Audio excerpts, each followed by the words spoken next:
everybody. This is Bob Goodwin, President of Career Club, and welcome to another episode of Career Club Live. Today's episode is brought to you by a webinar that we'll be hosting on November 17th at 1 o'clock Eastern called Your Story, Your Brand. If you're a job seeker and you're struggling to articulate your unique value proposition, this webinar is for you. It's free. It's going to be about an hour. And again, all you have to do is go to the career.club website to register. And again, your story, your brand. We really hope that you can make it. Speaking of branding, I am over the moon with our guest today because he is an expert world-class marketer as well as merchant and general manager. Our guest today is Rick Gomez. Rick is the Executive Vice President of Food and Beverage for the Target Corporation. So if you've been to a Target and you've bought groceries, that's Rick's business. He brings really deep retail expertise and more than 20 years of experience in managing multi-billion-dollar CPG brands for Target's food and beverage business. Rick joined Target in 2013 as Senior Vice President of Marketing, overseeing brand and category marketing, before being named the Chief Marketing Officer in 2017. So Rick was the CMO before taking on his current role. He also serves on the boards of the National Museum of the American Latino at the Smithsonian, as well as serving on the board of the Wendy's Corporation. So with that, Rick Gomez, welcome. Thank you. It's good to be here, Bob. Thanks.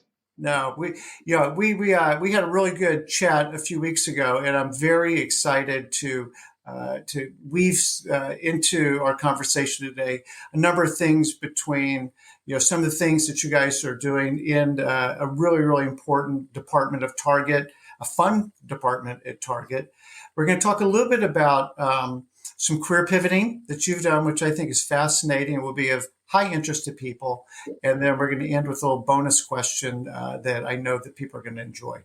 But before we do that, as we are wont to do, Rick, just a handful of little kind of rapid fire question and answer, just so people can get to know you. Where were you born and raised? Where'd you grow up?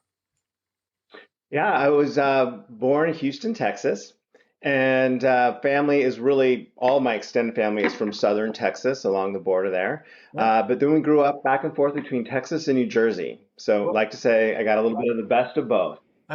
Where at New Jersey? Northern New Jersey, Madison is where I went to high school. So we lived for 5 years in Morristown. Okay, sure. Yeah, small world. You were 2 train stops before me, Convent Station in between Madison and Morristown. So see, that's why we do this, is you find all these little connections when you get to know somebody. Where'd you go to school, Rick? I went to college at Dartmouth College in New Hampshire. Liberal arts major, studied government, art history, had a great 4 years. Awesome. And then how did that, we like to help people just understand a little bit of your career arc. I didn't list all the things. You've had a very impressive career, but do you mind just sort of walking people through briefly just your career after school? Sure. And it didn't play out exactly how I planned, but I've been very fortunate in how it did play out. At Dartmouth, I was a government major. Intention was to go to law school. I had applied to law school, got accepted, and had this realization that I needed money. I couldn't afford it. And so I deferred my law school for 2 years and went into brand management and was working at the Quaker Oats Company for a couple of years. At the end of those 2 years, I was really enjoying marketing, brand management, so in business in general. So I decided to change my JD to a JD MBA. Mm-hmm. And the university was very excited about that and said, terrific. And so I asked for one more year, a third year deferral. And at the end of that third year, I was the assistant brand manager on Captain Crunch. And my job was to come up with what are the toys in the box. This was back when we could do marketing and advertising to kids, under 12. Yeah. So I was doing TV campaigns on Peanut Butter Crunch, coming up with the new colors of Crunch Berries, going to focus groups with 6 to 8-year-olds. And I just had this realization that there's no way being a lawyer could ever be this fun. So I lost my deposit to law school, business school, and just kept going down the marketing brand management path and just never looked back.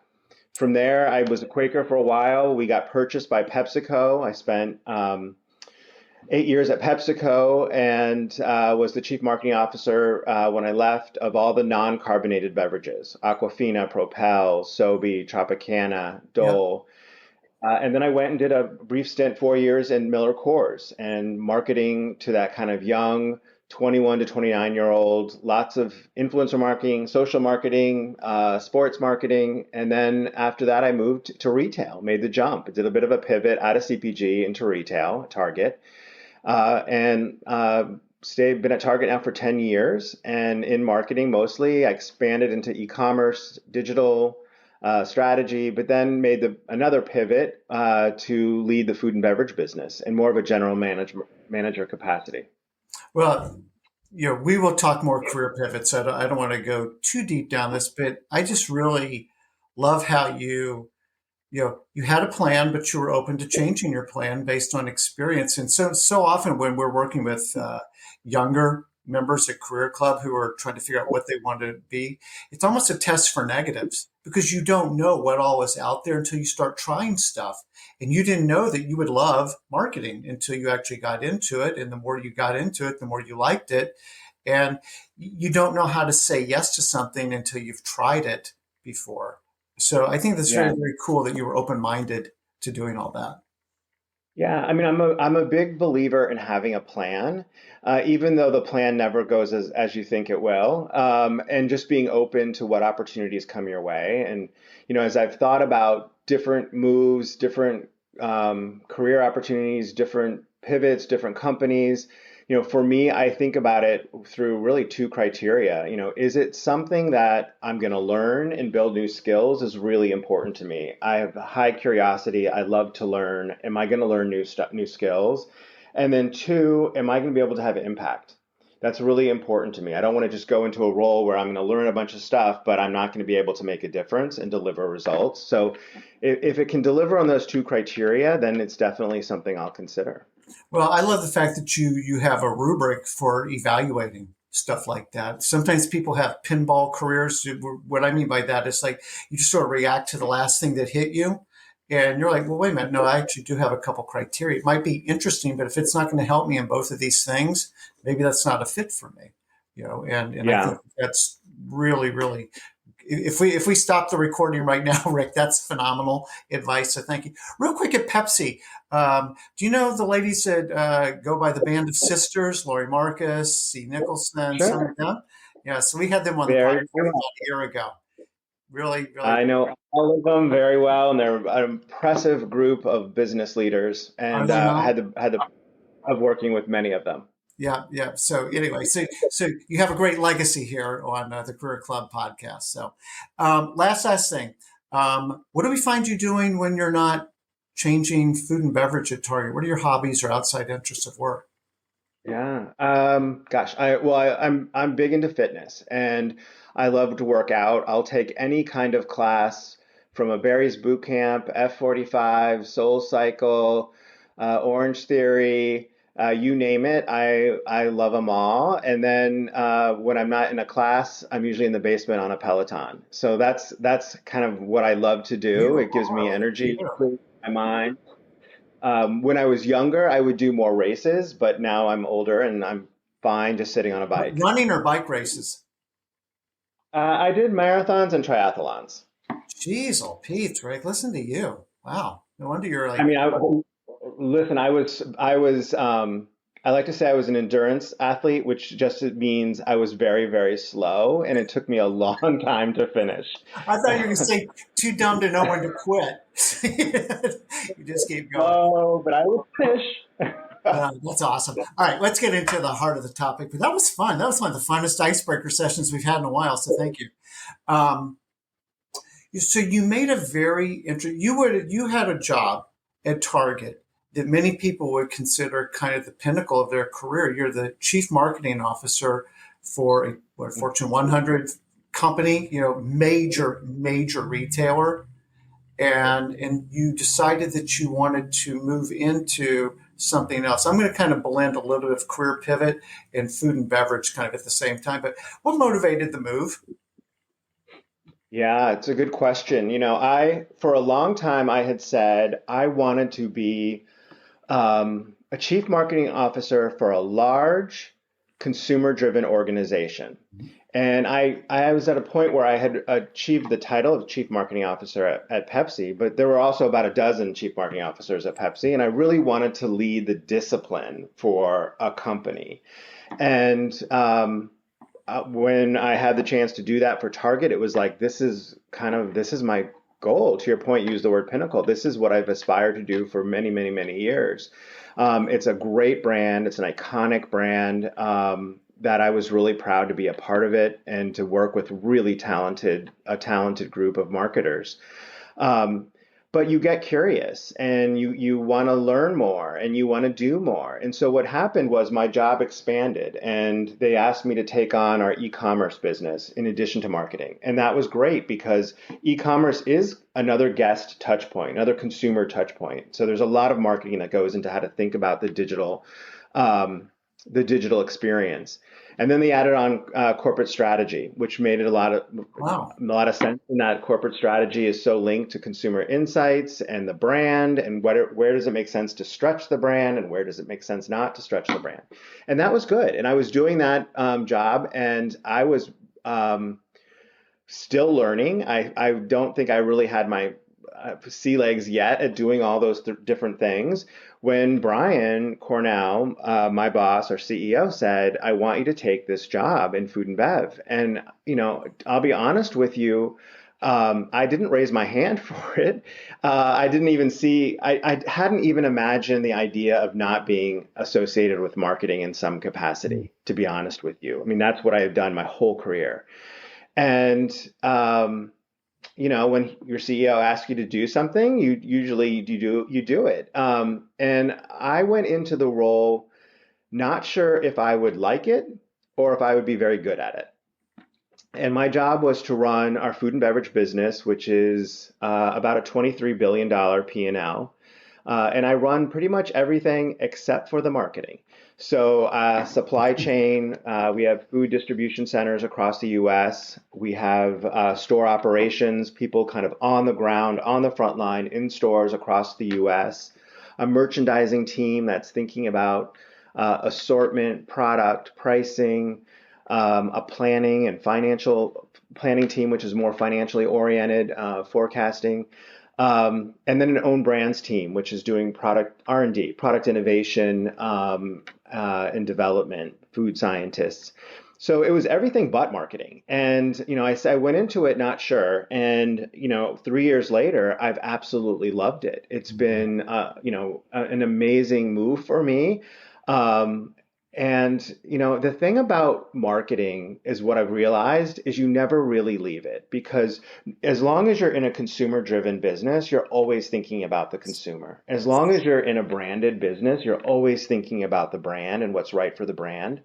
So even though I'm dealing with operational decisions, financial decisions, innovation, new product decisions, merchandising decisions, the consumer is front and center, what we refer to at Target as our guest. Our guest is front and center in those decisions. And so, for me, it felt like a hard pivot to something completely different. But what I realized is it was an evolution that enabled me to use my branding skills, my marketing skills, my strategic thinking skills, just in a different context. Yeah. Yeah. Well, I love what you're saying about, just this guest centricity and that mindset, because without the guest, there is not a business for all the other stuff. I'm going to make an observation and then I'm going to ask you a question. You do not have to react to my observation. One could argue that you taking on this role that Brian asked you to step into really positions you well to be CEO at some point, because then you've got the full experience of the marketing piece, which you're extremely deep in, but now you've got the rest of all the moving parts that make the business the business. So I hope that that positions you to be CEO at some point. The question though is, in the past 3 years, what would you say is either one of the biggest learnings, the biggest surprises that you've taken from the experience today?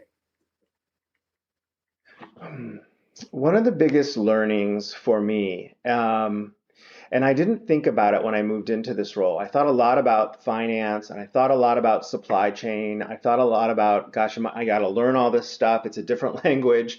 Um, but what surprised me is how much I have really enjoyed working with the front line, getting out into our stores um, as much as I can, quite honestly. I'd love to do it every week. I love to get out there. Was just in stores in Nashville last week, in Florida this week, being with the front line and hearing their stories, hearing their feedback, what's working, what's not working, their sense of gratitude, quite honestly, their excitement for the business has been incredibly rewarding.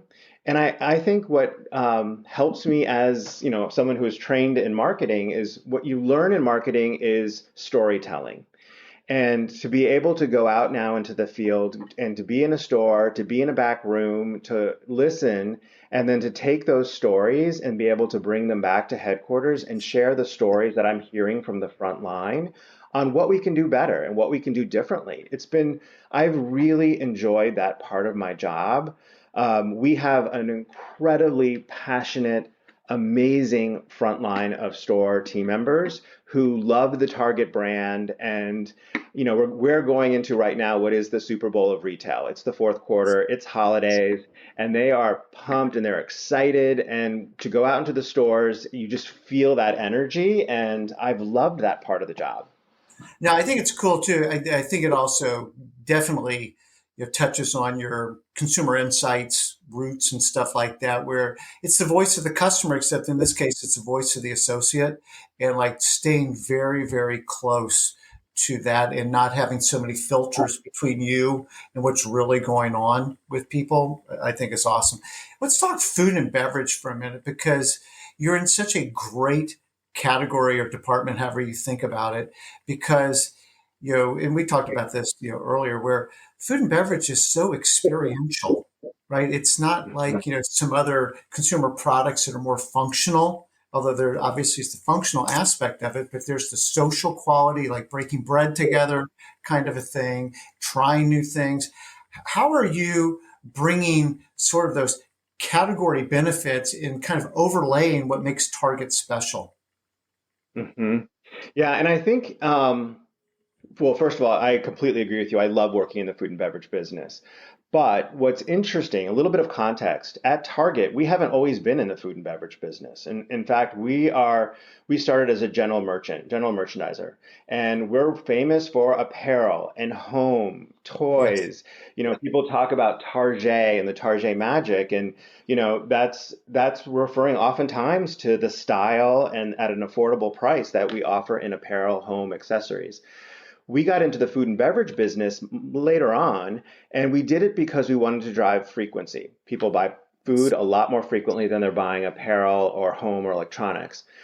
But there was a little bit of I don't know, almost a stigma around food and beverage. It was thought of as a commodity, very Hmm. transactional. In fact, we used to use the term you have your wants and your needs. People want apparel and home and toys and electronics. They need food and beverage.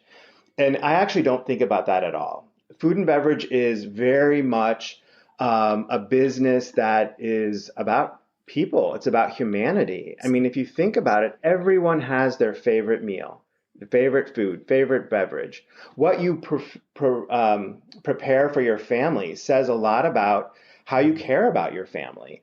It's for a lot of us, as someone who is Latino, it's a huge part of my culture. And um, food and beverage is anything but a commodity. It is deeply human. It is deeply personal. And, especially this time of year. I mean, yesterday we had Halloween and, candy was front and center part of that holiday. We're going into Thanksgiving and the holidays where food is really a catalyst that brings people together to create memories and is the center of bringing those that you love together. So it's an incredible business. And I think what we've done at Target is really been on a journey to say, you know what, food and beverage is different. It's not a commodity. And not only that, we can bring the Target magic to the food and beverage business.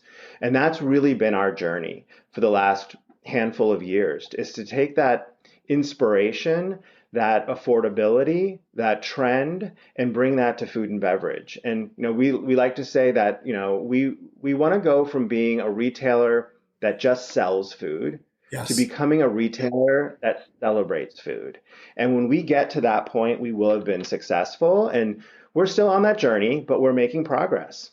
I just want to repeat that for people. From a retailer that sells food to a retailer that celebrates food. Even the way I set up the question, I'm in heated agreement with you that food is, one of the highest involvement categories you could possibly imagine. And to think of it as a commodity, just boxes you into a very small place that doesn't give you much room to play. When you think of it in the way that you were just describing it and all the possibilities that engenders from a guest experience and in brand building, what are, as a marketer, what are some of you kind of hinted at these, but just to dig down in a little bit deeper, what are some of the brand attributes that Target uniquely brings to food? Mm. Um, there are a couple that I would highlight. And the first is very top of mind for our guests right now, and that is affordability. Yeah. Right now, food prices, inflation has been insane, and most Americans are living paycheck to paycheck. They're dealing with student loans coming back, unsure about the economy, and they're looking for affordability. But that doesn't mean just cheap. That doesn't mean just low prices. Affordability means it's a good value. And so that's what we try to deliver at Target. And we do that very explicitly with our own brand business. Good and Gather, Favorite Day, Market Pantry. These are own brands. And I use the phrase own brands and not private label because these aren't labels. These are brands that we have built. We innovate on them. We deliver anywhere from 200 to 300 new items every season behind these brands. And that offers affordability, which is so important to our guests right now. The second thing I would highlight would be ease and convenience. And we've been talking about that in this for years and years and years, and it hasn't gone away. It's just what is the definition of ease and convenience has changed. And we need to be able to have our products to our guests anywhere that they need them at any time that they need them. We've invested really heavily in our fulfillment services, our same day delivery services, whether that is a drive up and we can put groceries in your trunk in less than 4 minutes, or it can be order online, pick up in store, or we can deliver it to your home. Those kinds of conveniences are really important, and we need to continue to bring the Target magic to those experiences. A good example of that is right now we're just launching Starbucks at Drive Up. So when you come to Drive Up at Target to get your groceries, on your phone, when you say I'm coming in, we'll say, would you like a Starbucks with that? And we can bring you a hot or a cold Starbucks to your car. And it's a way to add a little bit of that magic, that little bit of specialness to what is a convenient, easy option. And I'll tell you the funny thing about that is we're national in October and it's been going gangbusters. People love it. But the number 2 ordered item that we have is a cake pop because it's not just about mom or dad or in the front seat, but it's about the kiddo in the back seat too. And it's just a way for us to bring a little bit of joy to our guests through ease and convenience. So we Well, talked about affordability, 1, ease and convenience is 2, and then the third one is inspiration. And inspiration, innovation is incredibly important, particularly at Target. A lot of people will say they'll run in and out of Target because they need to get something really quickly. But there's also that trip of going to Target because you have a free hour, you have a free 90 minutes, and maybe the kids are at camp or wherever, and you just want to walk up and down the aisle and get inspired and see what's new for the season, see what's going on in apparel and home decor. And it's just a chance to escape a little bit and get inspired, come up with new ideas. And so that's something that we think quite a bit about in food and beverage as we're launching new brands, as we're bringing in smaller discovery brands, as we're highlighting new food and beverage trends. So really, that's kind of how we think about it. It's about affordability, ease and convenience, and then it's about inspiration. Well, and all of those, just so tick the boxes very, very well for the overall brand. It's interesting as you took on more responsibility within marketing, you picked up e-com as part of it. And so listening to you talk as an omni-channel marketer, right? Not just it's like, well, wait a minute, we need to be Target wherever she needs us to be Target, whenever she needs us to be Target. So I think that convenience piece is really cool. And then just even back on, it's affordability, but as you said, it's value. And what does value mean to that guest? That's how we want to deliver value. It's not just about being the low price, low cost provider, because it may actually be an unsatisfying experience just because it was the lowest priced item. And Totally. then, People can't afford to throw away food. They don't want to cook a meal and have nobody eat it. They don't want to bring something to a party and it's not, people don't enjoy it. Like value is more than just price. It includes a lot of other things, particularly, how does it taste good? I mean, this is the food and beverage business. It's got to be delicious. well, I do want to touch though, because you kind of beat me to the punch on the discovery, inspiration, and we had talked about emerging brands in an earlier talk, and you told a story about McBride sisters. Do you mind sharing that with listeners? Yeah, for sure. And let me just step back a second. And as we think about the products that we sell at Target, we kind of think about them in three different categories. Oh, We think about the big national brands that everybody loves and grew up with, and it's important to our guests. It's Tide, it's Oreos, Captain Crunch, it's all those brands. The other one are what I've already talked about, our own brands, Good and Gather, Favorite Day, Market Pantry. Those deliver affordability and they differentiate us because you can only get them at Target. But then there's a really important third bucket of brands. And those are the new emerging brands that we discover and that we curate and that we bring to Target for you to discover. And we do that oftentimes with emerging health trends, oftentimes with BIPOC owned or women owned and founded brands. And the example that you brought up, McBride Sisters, is a great example of two Black women sisters who have a passion for the wine industry and wanted to make the wine business more accessible to their community and created a wine. And we were one of the big retailers to get behind it and to support it. And they've since gone on and done a lot of varietals with us. They've done Black Girl Magic, which is wine in a can. It's done incredibly well. And they've gone beyond Target and it's sold at a lot of other retailers now. But we're really proud of the relationship that we built with the McBride sisters and that we were able to help them early on. And it's a terrific relationship now that we hold up and use as an example of we need to do more of this, is helping those smaller brands with our size and scale get discovered. well, I'm going to use that as a place to segue into a different topic, but kind of related in the sense that to your point about size and scale, like if I've gotten placement in Target, that's a really big deal. How do you kind of see, vendors, suppliers working with merchants, bringing in the title here will be information versus insights, and being able to bring a story, a brand story that resonates with you guys that say, yes, this is a story well told. This is a story we would like to help tell it at a Target scale story, and just how information versus insights and how that leads to good partnerships with you guys. Mm-hmm. Sure. I mean, we are talking with, partners, vendors, CPG companies all the time. And, one of the things that really sets apart different brands are those that are grounded in consumer insights, that are carving out a white space in the marketplace, that are thinking about how they're not just going to steal share from someone else, but how they're actually going to grow the category. And that's what we want to do is we want to lift the whole category and drive growth.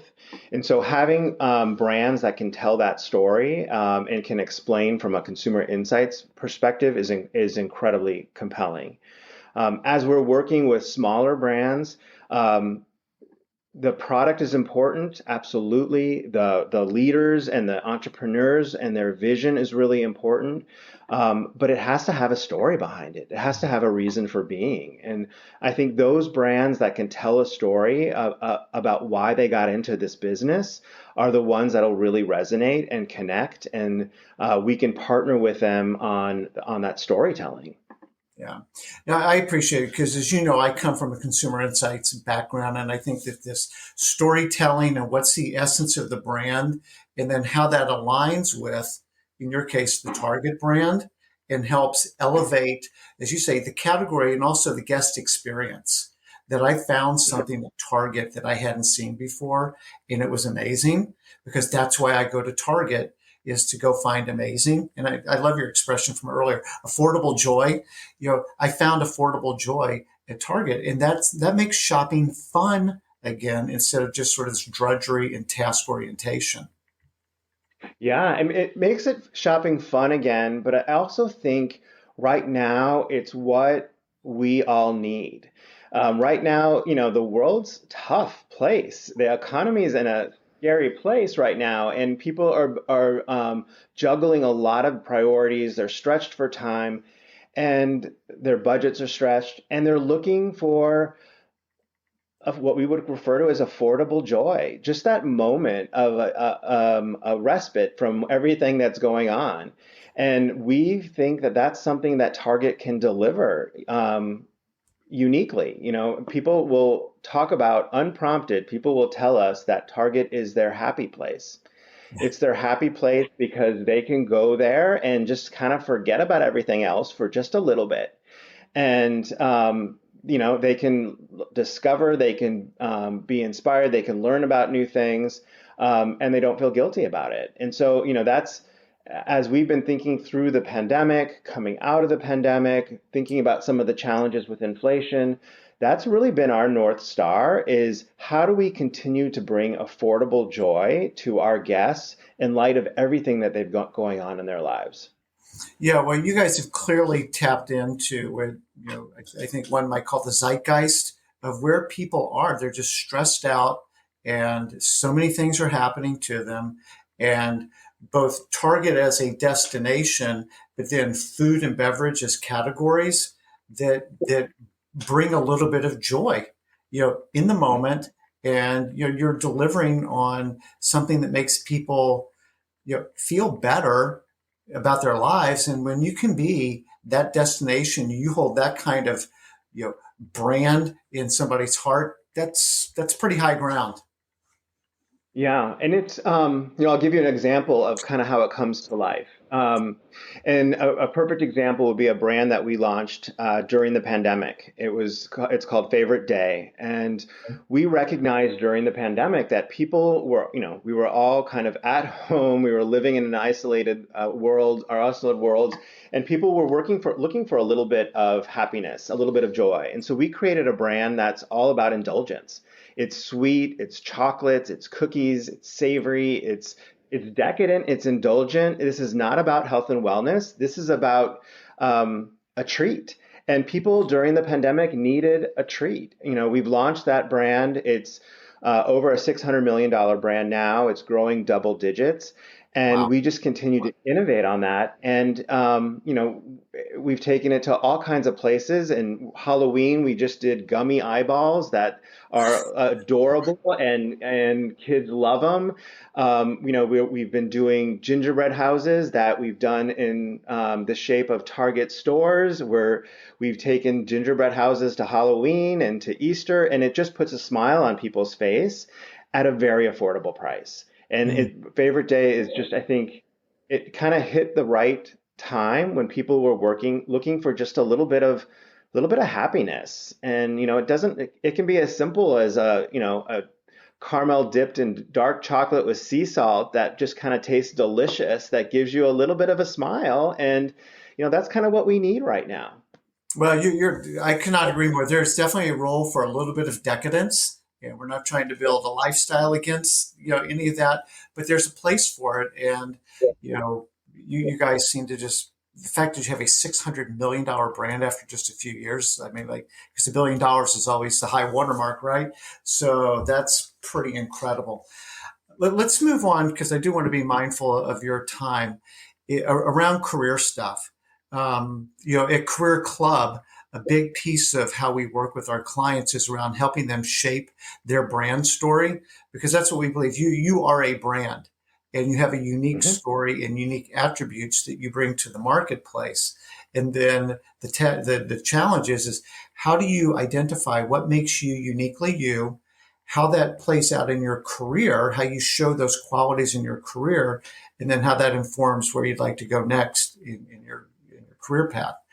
And yours has been really, really interesting, because you thought you wanted to be a lawyer, became a marketer, and you went from a marketer to a merchant or a general manager, however you want to think about that. I guess you're really the GM because you've got merchandising under you. Um, how do you coach people? And as you're developing people on your team to think about their personal brands? Mm. Yeah, I mean, I think having a personal brand is important. I haven't used that phrase, but what Okay. I do think is, but I think it's right, spot on, and I completely agree with it. And I think what I tell people is the probably the most important thing is self-awareness and kind of understanding who you are, what you're good at, where you have opportunities, and very importantly, what makes you happy and what do you enjoy doing. And chances are, what you enjoy doing is what you're really good at doing. And so, being able to articulate that, I think, is really important because it'll help you figure out what are the right next moves, what are the industries to get into, what are the right companies to work for that'll make you happy. We spend so much time at work. If you don't enjoy it, you're not going to be happy. So I think self-reflection, self-awareness is a huge part of figuring out what is your personal brand. I'll tell you, for me, my perspective has changed as I've gotten older. I think early in my career, I was a little misguided in that I thought, it was about fitting in. It was about fitting into a stereotype of what makes a great executive. And I looked at the people up in kind of the C-suite and I emulated them and I tried to copy them. And that got me far enough for a while. And then what happens is you just are not authentic leader. You're not a vulnerable leader. You're not a relatable leader. And it's not until you can start to figure out, oh, you know what? I do have a different lived experience. I do have different things that I bring to the table. And that's not a weakness. That's actually my superpowers. And I can start to leverage that. I can talk about that and I can bring that to the table and to the C-suite table. And that's come later on in my career as I think I've learned more. But my advice would be the sooner you can figure out what is your unique voice and what makes you special, what are your superpowers, the better off you'll be. Okay, so a couple things. One is, for me, that is the essence of a brand. Otherwise, you're a commodity. You have to be unique and different, and people to know what makes you unique and different. Hmm. So, one, I love that. Two is I really appreciate, Rick, what you're saying because I think it's very on message for where particularly Gen Z is coming from, but I think it also applies more broadly, which is being vulnerable and kind of being more transparent, more authentic, because the future workforce, a big chunk of the current workforce, but clearly the future workforce. And this actually kind of goes back to some of we're all kind of rattled these days, and like there's just so much that has been going on, is going on, and when you can show some of your humanity to people, that gives them the permission to show their humanity and go, oh, wow, if Rick's feeling that, then I guess it's okay for me to feel that, not only to feel it, but to articulate it. And that's real leadership because It's almost like you going to the stores and talking to real associates, what's really going on. That's what you want is the truth. What's really going on. Then you can, empathize with people, you know, make them know that you're listening to them because people want to be heard. But then it's smart Hmm. business because then you can develop strategies, whether they're workforce strategies, marketing strategies, to address what's really, really going on. But you only get that way by being vulnerable and being a great listener, I think. I 100% agree. I mean, nobody wants to work for a robot. I mean, people want to work for someone that they can relate to. That's human. I was talking to a group of students a couple of weeks ago. It was a group of Latino students, and they were asking me about being a Latino in corporate America, and what are the challenges that come with that? And there are certain challenges from the perspective of I've never worked for a Latino leader. I've never had that opportunity, unfortunately. Hopefully that will change and the younger generation will be able to work for people who look like themselves. But my point was you don't think about it as the challenges of being Latino. Think about it as what you bring to the table as a Latino. There's a work ethic that we've been taught. There's a value system that we've been taught as Latinos about family and hard work and results and education and um, collaboration and community. And Yes. those values are so important in the business world. That's what you bring to the table. And so don't try to hide that you're a Latino. That's part of what makes you unique. And so, um, you know, I think that's an important message for everyone to figure out kind of your lived experiences. What makes you unique? What do you know that you can bring to the table that the person next to you might not understand? Yeah, so kind And of I, two you know things. what, Go ahead. I would just go just to keep going a little bit. I want to build on the vulnerability point that you made. Yes. I think vulnerability absolutely is important, and it's learned and it's uncomfortable, and you practice and you get better at it. But the other thing that I think is just as important as vulnerability is empathy. And I think you learn that early on as a marketer, how to be empathetic to who you're marketing to, who your consumer target is. You learn their needs, their challenges, and how to better deliver what they're looking for. But actually, I think empathy is much bigger than a marketing skill. It is a leadership skill, and it's the importance of being able to understand where other people who you are working with are coming from. What's their agenda? What are they worried about? What's on their mind? And then how can you help them? Um, Being empathetic with people, particularly who are different than you and have different experiences, but spending the time to understand it and to learn it is so important to being an effective leader. So I would put vulnerability and empathy right up there at the top of critical for success. I love it, and just we weave a few things together here. We have a lot of chief human resources officers on this program, and so we talk a lot about DEI things. And DEI isn't just well, it's nice and we should do it. No, it's like it's good business too because you're listening and you're hearing other perspectives. And I'm not Latino, so I didn't grow up in a border town in Texas and understand that community the way that you do. Oh, by the way, it's one of the fastest growing segments of the consumer marketplace. Might be a good idea to understand them because so much innovation, how you message, right? Like just, doing Spanish subtitles could be like the biggest flop of all time because the whole context of the spot doesn't resonate. It's not their lived experience. And so there's just so many reasons, just besides being a good human being, for doing some of these things. But I really appreciate what you're sharing, Rick. It's a message that people need to hear from somebody who's got the executive authority that you've got. Yeah, and I think it's not just a good thing to do. It's good for business, to your point. The research is very clear. When you have people with different backgrounds working together, you get to better solutions. You get to more creative problem solving. I think about, my direct report team at Target, and what I appreciate so much about the team is they're people who are long time been at Target for many, many years. There are people who are new to Target. There are people who grew up in retail. There are people who grew up in consulting. There are people who grew up in the CPG industry, and they all come with different perspectives. And that brings a level of diversity and a level of, I think, better problem solving. And we're better off for it as a team. I want to be mindful of your time. One last question. We had talked about this in a previous conversation. And I just loved it. I ask you, and I'll ask you now, what's the quality that you look for when you're hiring people or when you're looking to develop your team?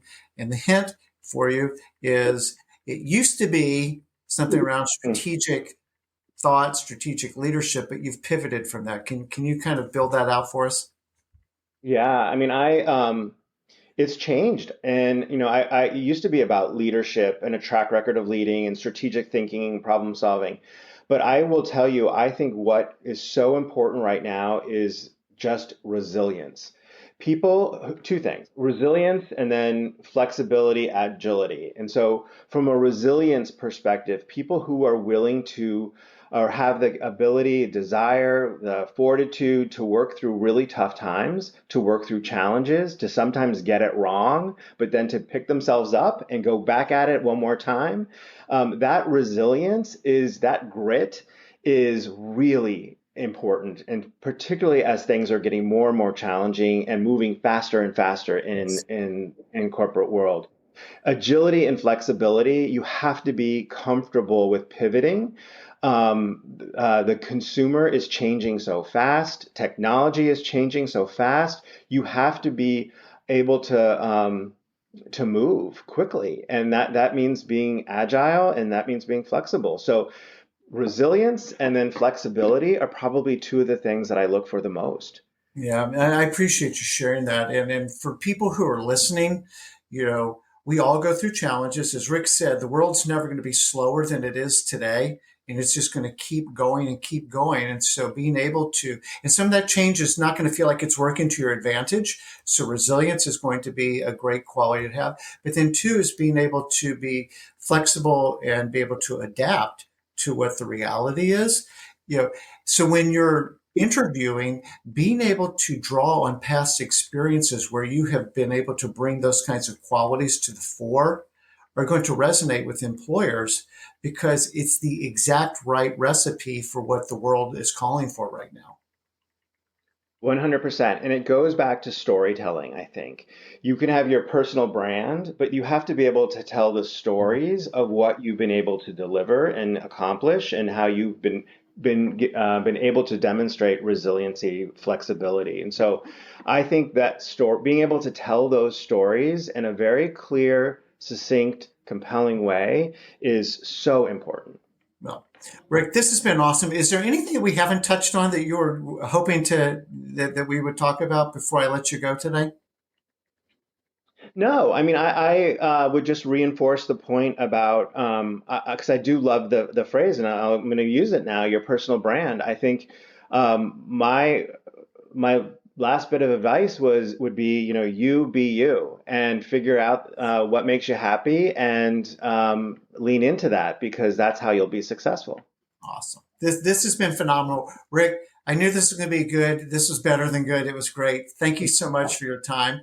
For people who are watching this on YouTube, please subscribe, like, comment, really helps. If you happen to be listening to this on your favorite podcast platform, rate, review, that stuff really helps. But Rick, I just want to say thank you. This has been just very enlightening and I've just enjoyed it very much. So thank you. Thank you, Bob. I've really enjoyed it as well. Thank you. I know you're gonna find it. You've got all